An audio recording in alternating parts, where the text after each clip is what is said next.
Welcome to Birken Forest Monastery's live stream. I'm Ajahn Sona, and today we are missing one of our normal questioners, that is Pia. She is absent at the moment, and Metta is running the whole show behind the scenes. She'll be asking the questions and doing all of the stuff with the technical stuff with the microphones and the cameras, etc. We are at present in a condition of deep polar vortex here in Canada. This monastery is at 1,200 meters elevation and at 51 degrees latitude. And we are experiencing the polar vortex in Canada.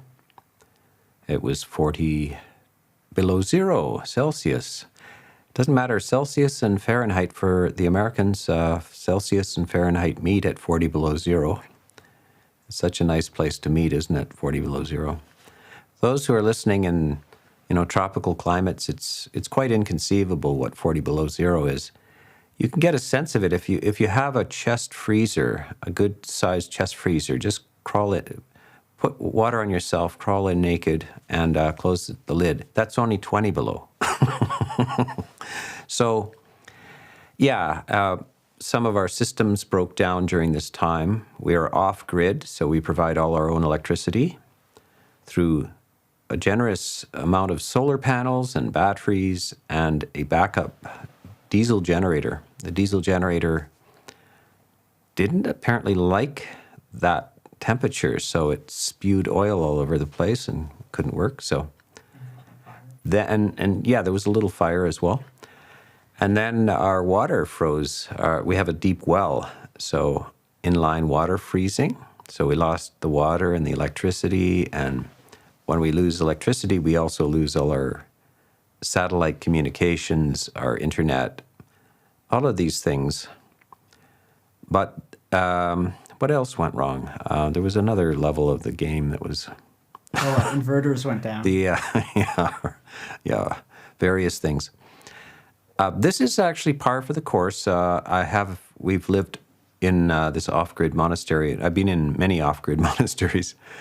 Of course, people even in New York City or Los Angeles, you get power losses as well. Actually, off-grid as we are, I would say that our power is more reliable than most major cities. But once in a while it happens and you really are totally on your own, being very remote. So we have cultivated all our practical skills as well, not just philosophical skills, not just meditative skills. You have to deal with things in the practical world when they happen. So... but we managed to get everything working to a degree that we're actually on the air, as they used to say. So, Metta, let's ask the first question. Okay, the first question is from the live chat from Hermit Mouse. Greetings from Arizona. The further down the path I go, the less fluidly I seem to navigate social interactions. Is this normal? Any advice? Well, it's to be expected, and this is what I must warn everybody about. If you proceed down the path, this is a serious. This isn't fun and games. This is a serious commitment in your life. Your philosophical outlook, your view of life will change everything. When you change your view of life, it changes all of your relationship to everything in your life, your personal relationships, your family relationships, your relationship to work, to politics, to philosophy, to value structures. Everything can change and alter depending as you alter your view of reality. And it will spin out in different ways for each individual will have a different situation. You can go back and look at the history of the earliest suttas and monks and nuns who went forth from the household life into the robes at the time, and also lay people's stories. They're embedded in the suttas at the time, and some people's families didn't approve of men who wanted to go off and be monks or women who wanted to be nuns. There was a struggle sometimes. They didn't share these values. And then even once in the robes, monks would show up in a village that had no idea what these people are, and they were quite aggressive towards them. Lay people, of course, in their families, there was no Buddhism in the early days, and when lay people went and heard a Dhamma talk and thought, no, this is very interesting, they would have to deal with the consequences in their family life, and it might not be popular with their family. So nothing has changed over the years as Buddhism arrives in a very systematic and prolific way in the West, primarily by this medium. Of course, it arrived by books, and then finally trained Western monastics arrived, and then we started writing our own books and also giving lots of talks and then recording talks, and then finally we get to this medium of the internet, where it's really available all over the world. Then lots of people in different countries, different societies listen to this, and it affects them, and they take it up, and of course it's going to affect your life. And so when you ask, is this normal? Yes, I would say it's normal. So some of you will have a very smooth experience. Your particular karmic whirlpool of friends, relatives, and work will have no problem with this. Others it will marginalize you from ways of life. This is, of course, not just from a result of Buddhism, it's from a result of anything. If you're in a family that has no education, perhaps, and then you're the first generation to go off to university, and turns out you're good at it, and you end up doing a graduate degree in philosophy or something like this, well, you're going to have trouble relating to your family and friends that didn't do that. So this is the way it goes.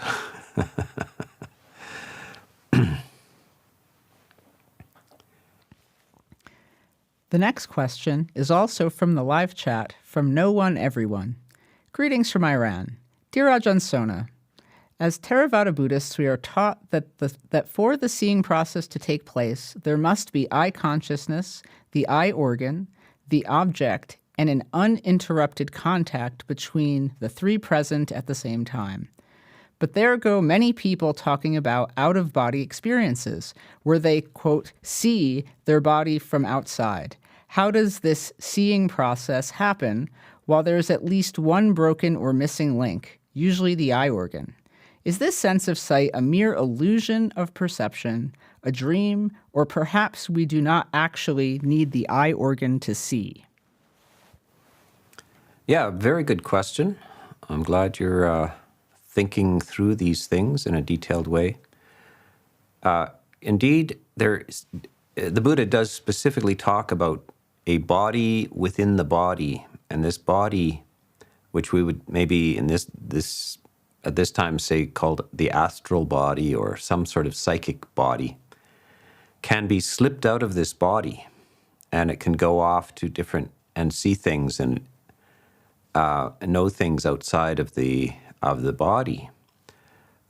In modern times where you have a sort of a grinding materialism, or everything is pure matter, they would dismiss this as kind of imagination or hallucination or something like this. But I think some people seem to have these events in a regular basis. They have out-of-body experiences. Some people in meditation seem to be able to go out of their body and experience things at a distance. and they see it. And of course, there are whole books written on this. Is it real or is it not? And in order for it to be real, you would have to verify that you actually did see something. You have to report it. You were out of body. You saw something that you could not see. And then you bring this back and report it. And then we go and confirm it to see if it actually took place. And of course, there's actually quite a bit of experimentation on this.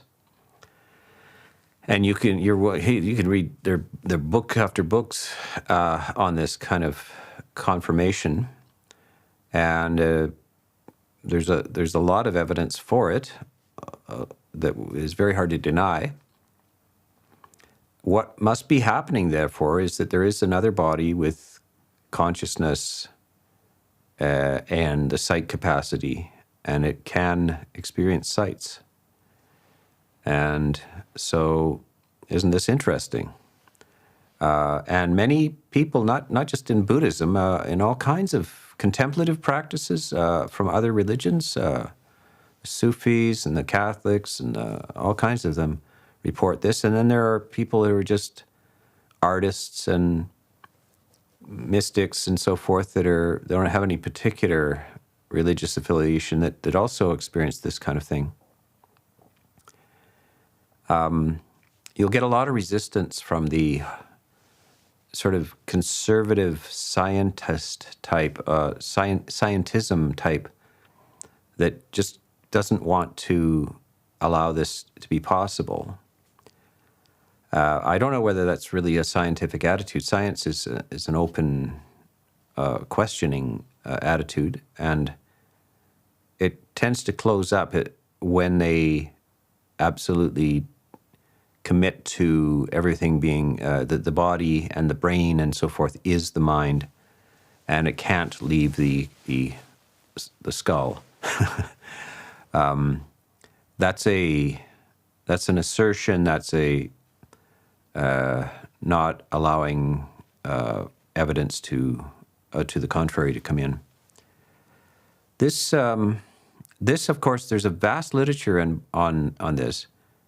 And some people some who are committed to this materialistic idea will not consider the evidence.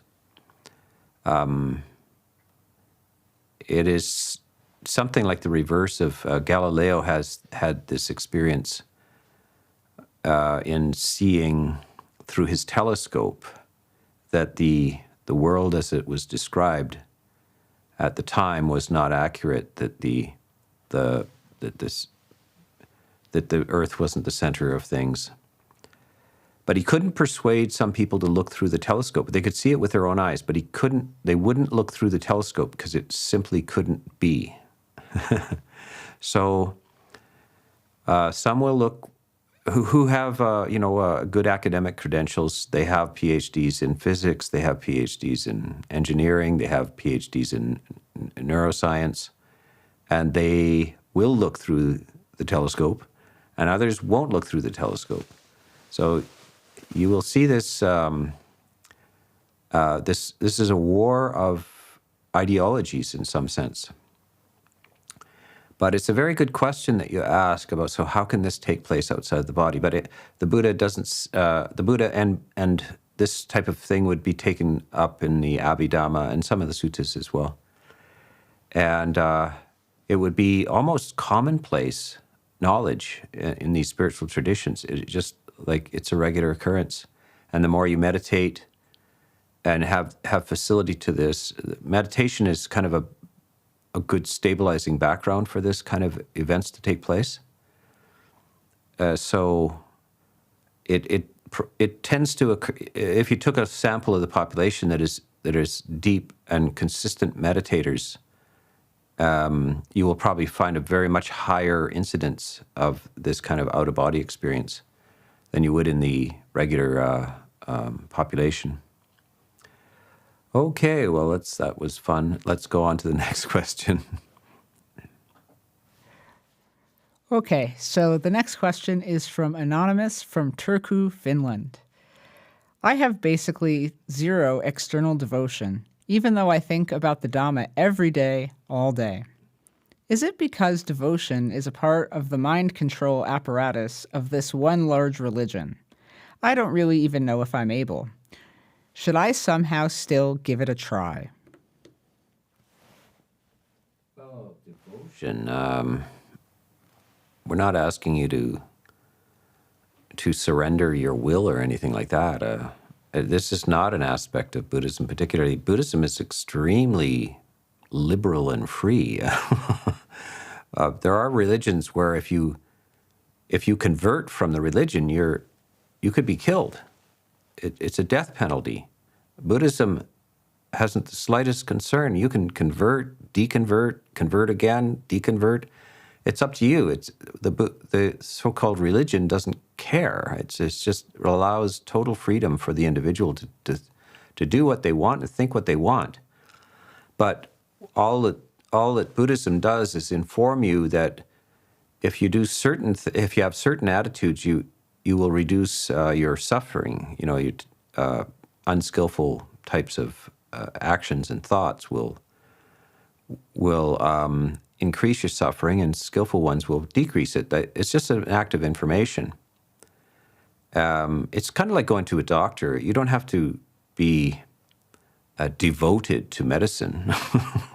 You go to the doctor, get some advice, and then if it cures the illness, you feel gratitude. And so that's primarily the attitude in Buddhism, is that if you hear this Dhamma and practice it, you will feel positive results. And when you feel that alleviation of suffering, then you feel very grateful. That's all. And that it's the gratitude that makes you devoted to things. So until you have positive experiences, you're probably suspicious. And I think everybody in the world needs to be suspicious, because there's all kinds of bad actors out there. There's all kinds of people trying to manipulate you and deceive you, and there's cults, and there's all this stuff. Anybody with some sense needs to be wary. And the Buddha invites you to say, well, test it. If this is gold, then you can cut it, you can burn it, you can put acid on it, and the more you do that, the more it shines. So go ahead, test the Dhamma, and the more you test it, use your intellect to test it, examine it, critique it, test it, and the more you do, the more it shines. That's how you know it's gold. So, yeah, be cautious. You don't throw yourself into anything until you're ready, until you get some positive confirmation. Yeah. Okay. Okay, the next question is from the live chat from Raj. Dear Ajahn, greetings from India. I have terrible social anxiety. I want to know how helpful anapanassati meditation can be in treating social anxiety. It can be very helpful. It's the thing that reduces anxiety. It's hard to reduce anxiety by thinking about things. So breath meditation is almost the most beautiful form of therapy for anxiety. All you have to do is breathe. If you have anxiety, it'll color all your thinking processes. So one of the best ways is to abandon any kind of attempt to analyze yourself or do that kind of thought therapy, and just feel what it is like to be without anxiety for a while. It's a beautiful experience. And then your social, the nervousness and everything will have gone away. It's not really caused by the people around you. It's caused by your own feeling of that you're going to disappoint people in some ways, or that they're going to be aggressive towards you. This might be a result of experiences in this life, as a child or growing up. All over the world, there's a lot of competition. Competition is a particularly virulent disease in Western culture. this is the roots of many problems. The ego is under pressure from. It's told that you must live up to certain things. You must be this. You must be that. And if you doubt yourself, and of course you might actually be quite smart, but you doubt that you're smart. You might be athletic, but you doubt that you're athletic. You might be musical, but you doubt that you're musical. You might be quite socially acceptable, but you doubt it. You might be quite handsome or beautiful, and you completely doubt the fact. You can't see it. So this is self-doubt, and it's a result of a very aggressive and competitive, I would say very unskillful attitude, which is generally pervasive in society, especially in the Western civilization. It occurs in other cultures as well, but it doesn't have to be that way. That is the root cause of many secondary problems, mental illnesses, and also drug addiction.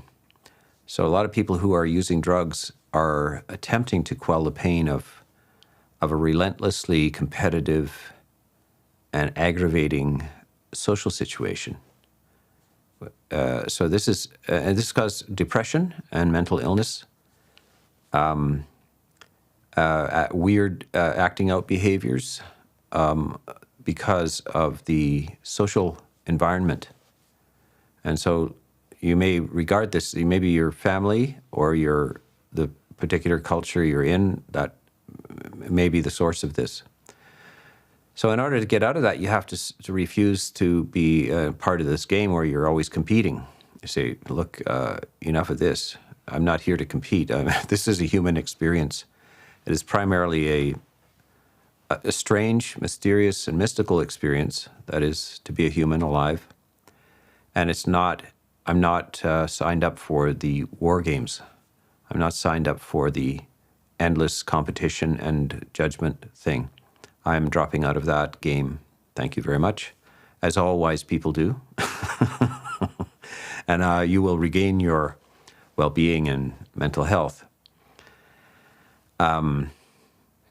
So yes, there's a large toxic influence in the entire outlook of many cultures, and it has grave results for the individual. Mental illness, depression, addictions, etc. So anapanassati, the mindfulness of breathing, is a very beautiful way to begin to undo this anxiety. And when you undo the anxiety, you're going to think differently. You're going to decide, hey, what am I in? What sort of competition am I in here?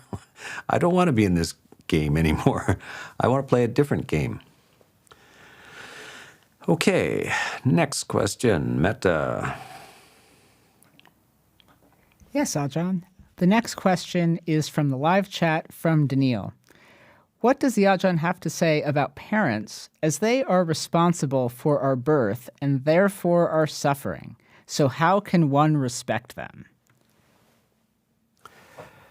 Actually, they're not responsible for our birth or our suffering from a Buddhist point of view.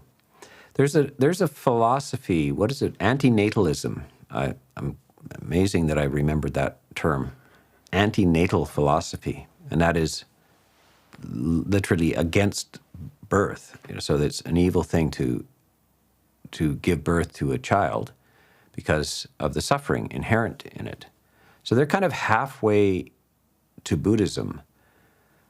Buddhism also diagnoses the problem with birth is that illness, aging, death, and all of the various sufferings along the way can occur.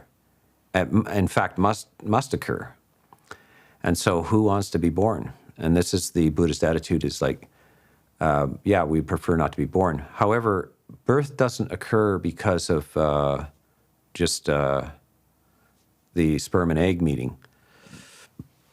From a Buddhist point of view, antinatalism must have a kind of a physicalist.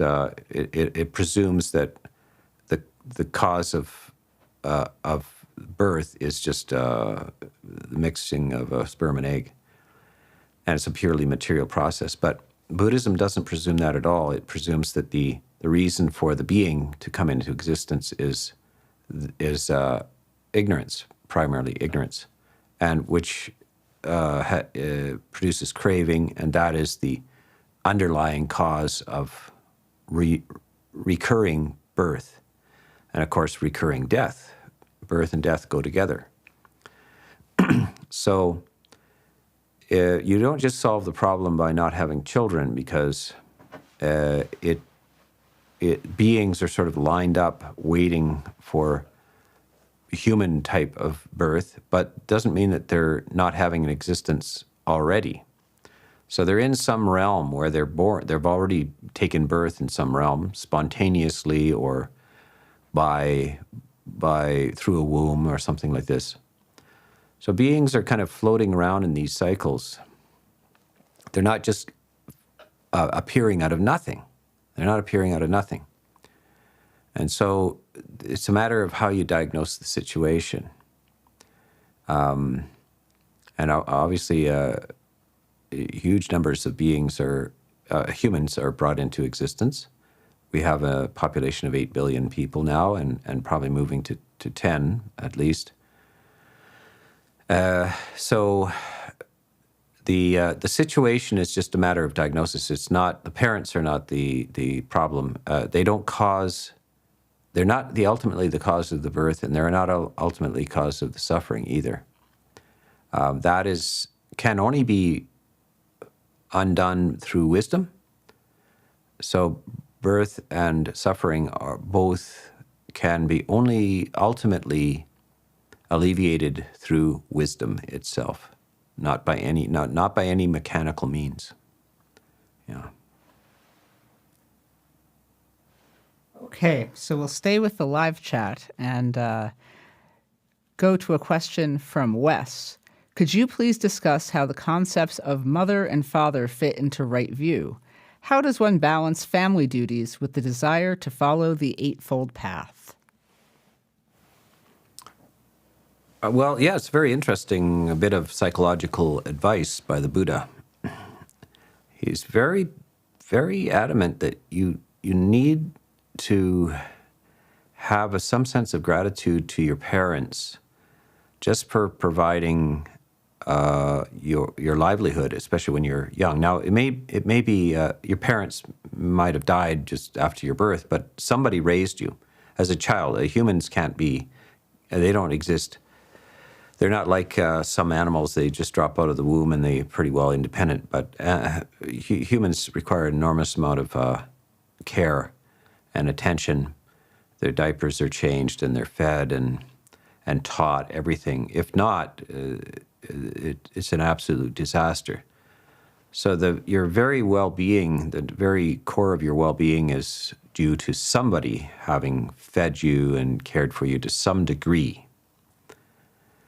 And that must have been voluntary on their part. So somebody volunteered to actually get you food and so forth when you were not able to. So you may have quarrels with how you were raised. You might have quarrels with how your parents treated you or your caregivers if you were adopted or something like this. But you have to admit that the fact that you remained alive was because somebody fed you and taught you something. So psychologically, it's important to have a feeling of gratitude and positive feeling towards those who raised you. And it's very debilitating if you don't. If you are angry and resentful, even though you might have been abused and so forth, but the anger and resentment is self-destructive. Now, why would you do that? If somebody else has already abused you, why would you then continue to abuse yourself? He's saying it's very, very important because the people early in your life as children are in your mind all of your life. You can't get rid of that. It's in your mind. Now, you want to have a positive attitude towards them. because it will benefit you. It's not about them. It's about you. You try to have a positive attitude, a great attitude of gratitude towards them, because if you don't, if you have an angry attitude, resentful attitude, you will suffer. Not them, you. You will suffer. So this is a brilliant psychological teaching. The Buddha says, whenever somebody is resentful, they suffer. And so you must understand that. This is how not to suffer. And these early people, strong features early in your life are going to be with you your whole life. So you better try to understand that, radiate a positive attitude toward them because it will benefit you. Secondly, the Eightfold Path doesn't make it impossible to live the household life. The household life may be an impediment to higher states of meditation and so forth, but you can bring the Eightfold Path into your family life, and it will benefit you. But if you find it that you're of a certain temperament, you may step out of the family life into the robes or into the solitary life. And this is a feature of Buddhism, is that this is the higher calling. Not everybody understands this. They think it's irresponsible to go off and be a monk or something, but it's not. It's kind of higher calling. Everybody gets the idea if you have to go off to war, you leave your family, right? You get it. If there's a war going on, you sign up and you leave your family. Because why? Oh, it's a noble cause. But what if you want to go off to peace? You want to serve as a peacekeeper. It's a noble cause. It's much higher noble cause than going off to war. War is a bad idea. But so yeah, there are more transcendent values than remaining in a family. Not everybody can understand, and most people can't. They're not ready for this. But if you are, then you go off to the more solitary life of a monk or nun. Yeah. Okay, so we have a question kind of sticking with the topic of family from Mo Mehta from the live chat. More about this topic. How can we deal with or find balance with the contradiction of respecting our parents and not associating with fools if we feel they fit that description? Is it okay to cut the ties if the relationship is too overwhelming? Yeah, very good question. And there are schools of Buddhism or some teachers that are, your parents are really dysfunctional and so forth, and you're being told to just love them and take care of them and everything, and you're falling apart because of this. You're in a terrible state of dysfunction. It's very bad advice to tell somebody that. The Buddhist advice you must think about it in order to give good advice. And so, yes, when the parents are really foolish and toxic, then you must remove yourself from them. Stay away from them. They're foolish, and so you must find an alternative situation. Please do. I feel very compassionate towards. I have this conversation many, many times. Toxic family stuff, and the people think they have to stay in it and all this kind of stuff. I advise them, no. Get out and find supportive conditions, but try not to resent. Don't look back in anger. Don't let go of that. Otherwise, they'll be with you. They'll be in your little head. So you must empty your head, which is your private space. You have a little house, a very beautiful little house that is just yours, and it's called your mind. And nobody gets invited into your mind that you don't like. The people don't realize they're allowed to do this. You're allowed not to think about people who make you upset. You're allowed not to. And you're allowed to think about people who uplift you, and you should. Invite them into your house. Plenty of time, good company with those who uplift you. And nobody gets in who you are having trouble with. there's a sort of a stream of psychology that thinks you have to investigate this and work out your fears and your anxieties and your relationships with toxic people in your life. No, that's not the case, because if you're not capable of considering toxic people with at least equanimity or even some compassion, then don't do it. Don't bring them to mind. So this is the specific advice of the Buddha, which is so valuable. You really can't just investigate anybody and sort of work it out. It's beyond your capacities sometimes. And it's not good to produce these toxic emotions because you're thinking about them. So you don't analyze them, don't investigate them, don't think about them. Learn that you have control about who gets in your mind and who doesn't. And you may not have heard this, that you're allowed not to think about certain people or certain political situations as well, because it's not beneficial. And that you can fill your mind with positive sides of things, and that's good for you. People may accuse you of, avoiding reality and everything. They're silly. Those people are silly. They are giving you bad advice, and they're silly. And there's whole schools of philosophy and psychology that are simply silly. It's called silly psychology and silly philosophy that make people suffer. And there's school after school after school of this. Every 5 years, somebody comes up with the new this and that attitude. And then 5 years later, it turns out to be completely useless, fraudulent, bankrupt, etc. So please listen to the advice of the Buddha about this. Like, we want to reduce your suffering and help you have as quickly as possible. So consider this kind of advice, yeah. Okay, we'll move away from the topic of family, and we'll go to Jacob in Midland, Ontario, Canada. I have found your emphasis on right effort extremely helpful and inspiring, including your recent book, What Comes Before Mindfulness. I have also recently been inspired by the Anguttara Nikaya 10.2, where the Buddha talks about good qualities flowing naturally from each other with no volition needing to be exerted. Can you explain how the two of these work together?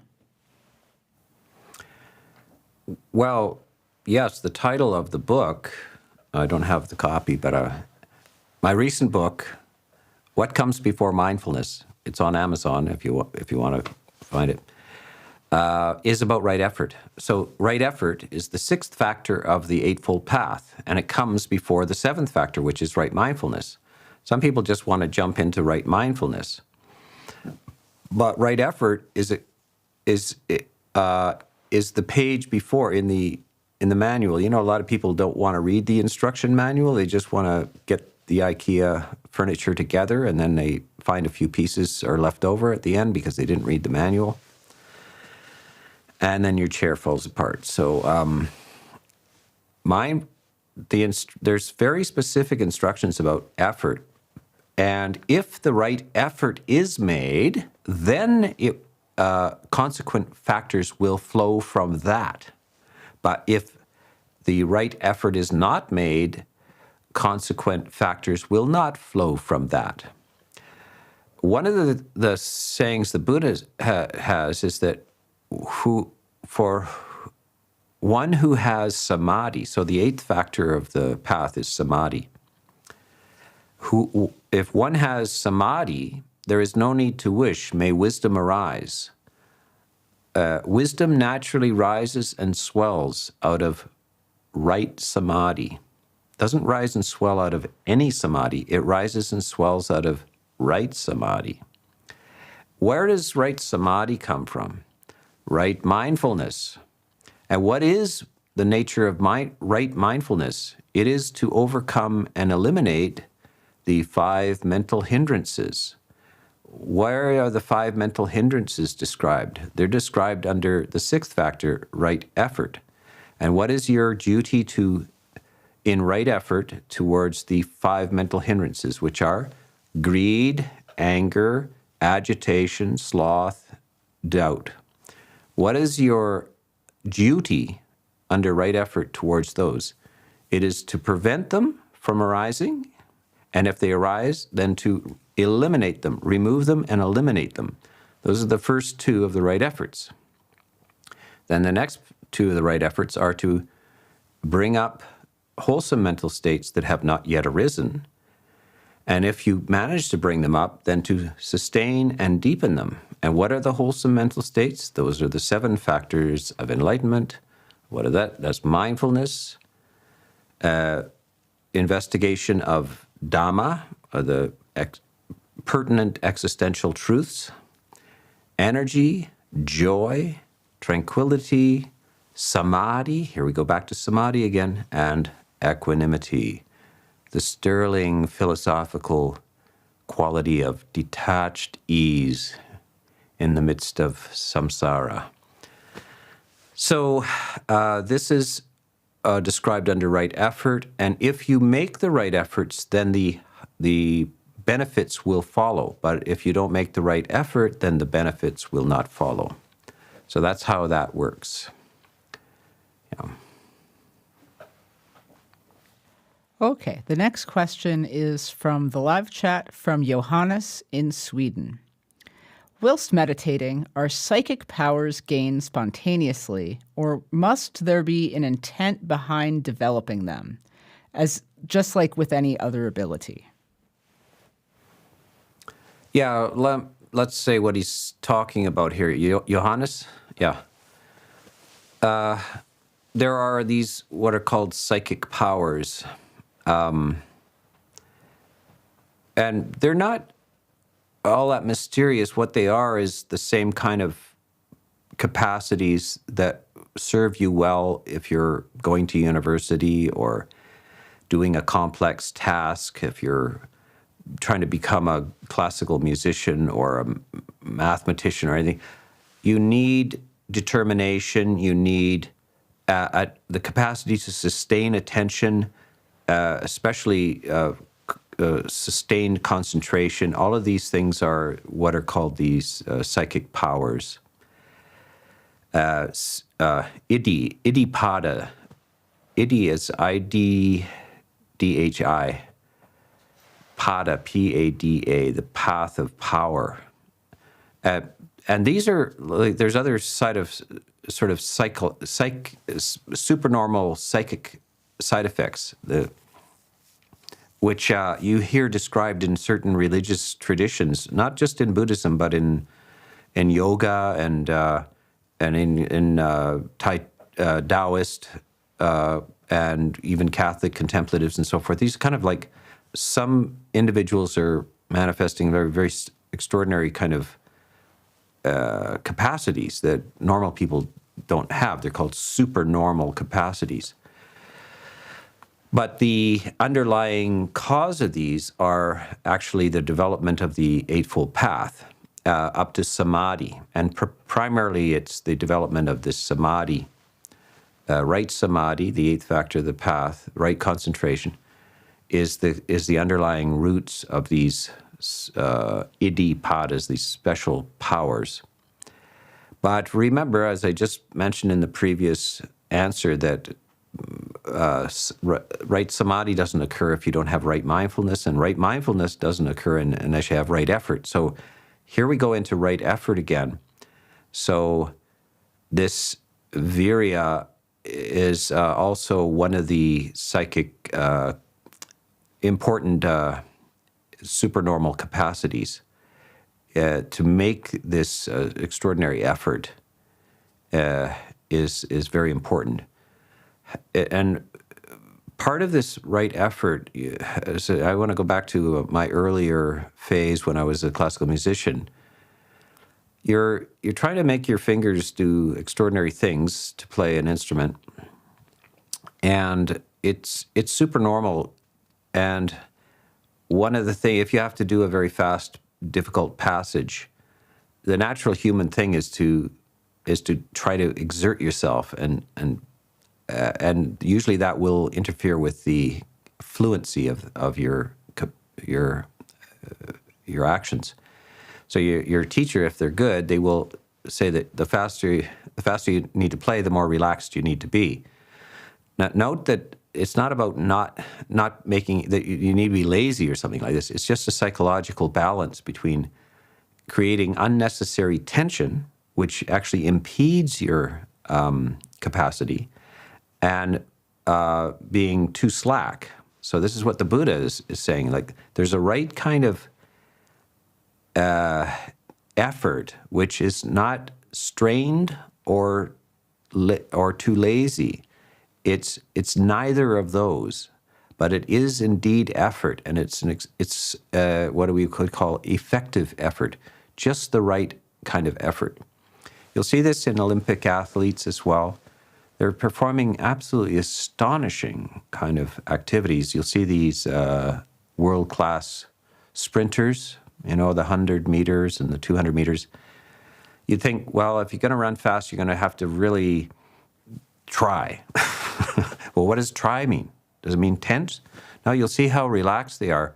The only way they get that kind of speed is they have to relax at the same time as producing this effort. Some of them, they seem to, like their eyes are rolling up in their head. They're so relaxed while they're running that their eyes are kind of bouncing up in their head. So extraordinary. But this is how it's done. You'll see this with dogs as well. I often bring this up. Dogs are natural athletes, or some of them are. And one of the interesting sports for them is to catch a frisbee. And if you can watch dogs catching frisbees out of the air in slow motion, you'll see how fantastic dogs are. They can outdo a human any day. And they leap into the air and determine the trajectory of the frisbee, and they catch it out of the air with their mouth. And you can see in slow motion that their paws are absolutely flopping. Their bodies are absolutely relaxed in the midst of this extraordinary athletic feat. And then they don't even think about how to land.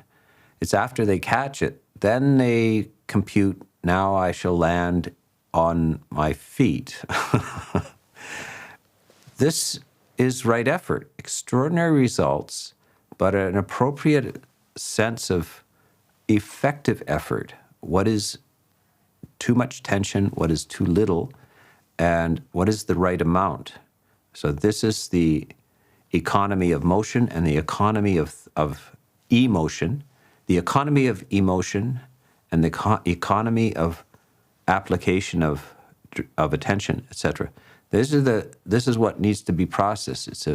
It's a high classical art, and one should understand this.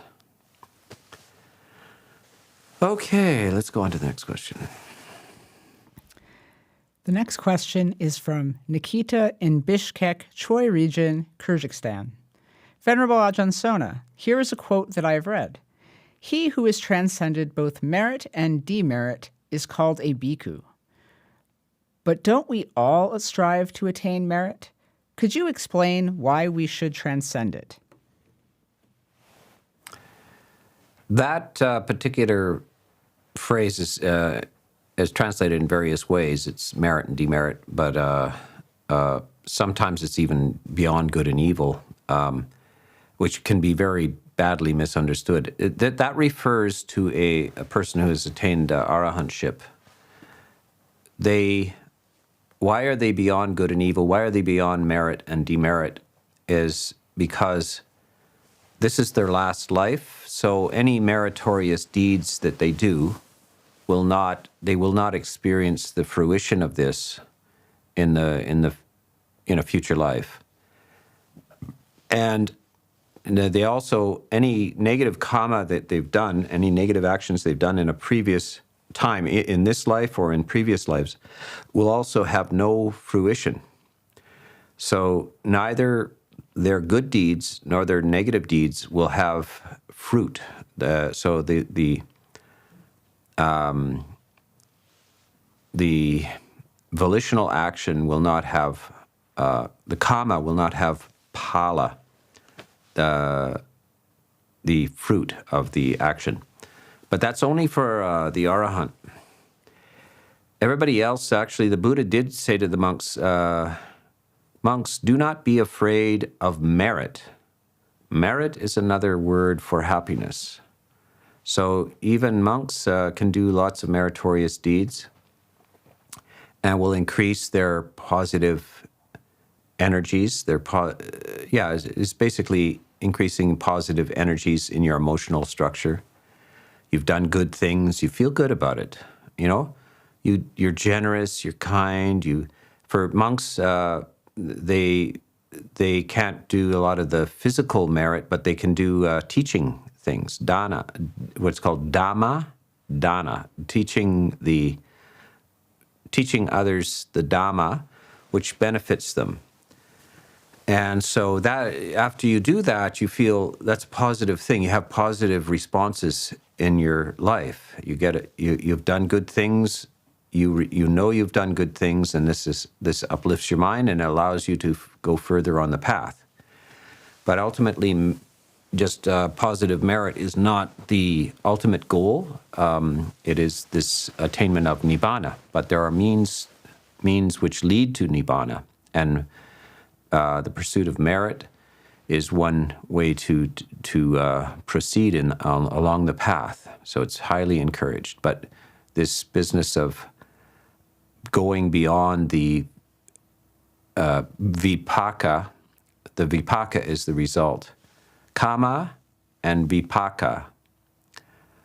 Vipaka is the fruit of good intentions or negative intentions. So the Arahant has gone beyond the vipaka of that. By the way, it should never be interpreted as that they're somehow transcend, that they're not affected by doing good or evil. You'll see certain sects where you get this kind of a crazy wisdom or guru. The guru is beyond conventional morality and all this kind of stuff. Bad idea. The Buddha and in the Theravada, etc., is very much that the monks are bound by conventional morality, and no one is aloof from these kind of proper moral boundaries. No one should be aloof from this. Yeah. Okay, we have time for perhaps one more question. Okay, Ajahn. The last question is from Pramit from Kolkata, West Bengal, India. Sometimes I cause pain and suffering to those around me unintentionally. This causes me great suffering. How do I remove my ignorance in this matter and become skillful enough to at least cause no harm, if not do good, with my actions or inactions? Well, mostly you take your time in the morning before things get rolling. It's that a brief period of time, at least, when you settle down and you think, now, I have some choices to make this morning. You know, I know what's skillful. I know when I've had a good day, and I know what it is to be impatient, to say the wrong thing, and etc. Now, all I need to do is just recall that for a few minutes in the morning and remind myself briefly through the day, maybe 3 or 4 times a day. Because if I just get out of bed and start, I will act on my old, my old habit patterns. It's not that I can't deactivate these habit patterns. It's just that I forgot to remember to do that. So you do have an important little period. It's very important in the morning to just get clear, say, no, let's not get carried away. Let's not get melodramatic about this. Various things will come up. And of course, people will not meet my expectations. They will say the wrong thing, do the wrong thing. But I've decided to respond in a skillful way and an equanimous way. You'd be surprised how much power that has. And it only has to be one, it's just for one day, because the next morning you'll be able to do this again. If you can start well, the day well, it will progress well and it will end well. It might be important, though, that you have a little reminder in the day, maybe every 2 or 3 hours, to say, now, it only takes a few deep breaths to say, okay, what was my resolution this morning? Oh, yes, right. I don't have to react like unskillfully. I will feel better if I manage to get through without this melodrama. So that's, you see this in most religions. They have periods of like 4 or 5 times a day when they have recollection periods, and it only takes a minute or something. They recite a little verse to themselves 4 or 5 times a day. It only takes 30 seconds or a minute. Surely we can afford that. And it's just this recollection. And by the way, the meaning of the words sati, or mindfulness, is also recollection. To recollect the instructions, to reinforce the instructions, to return to the instructions, and sustain them for the next period of time. This is what mindfulness is a form of recollectedness, of gathering into yourself the good advice that you've had. And whenever you do this, things work. But if you don't do this, if you just chaotically get out of bed and start running into the day, it will not be surprising that you end up behaving unskillfully or saying something, the wrong thing. So this is how you do it. Periods of recollection. Yeah. Okay, so we have come to the end of our day. Today we managed to, it was very precarious that we would get this system working actually, but we managed through the diligence of the 9 residents at this time of the monastery.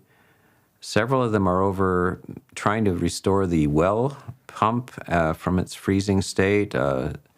Others are making phone calls to diesel mechanics and etc. So bravo to all of the people in the community who have to manage the practical aspects of a monastery. I also like to say that it's very delightful, beautiful to hear from people all over the world.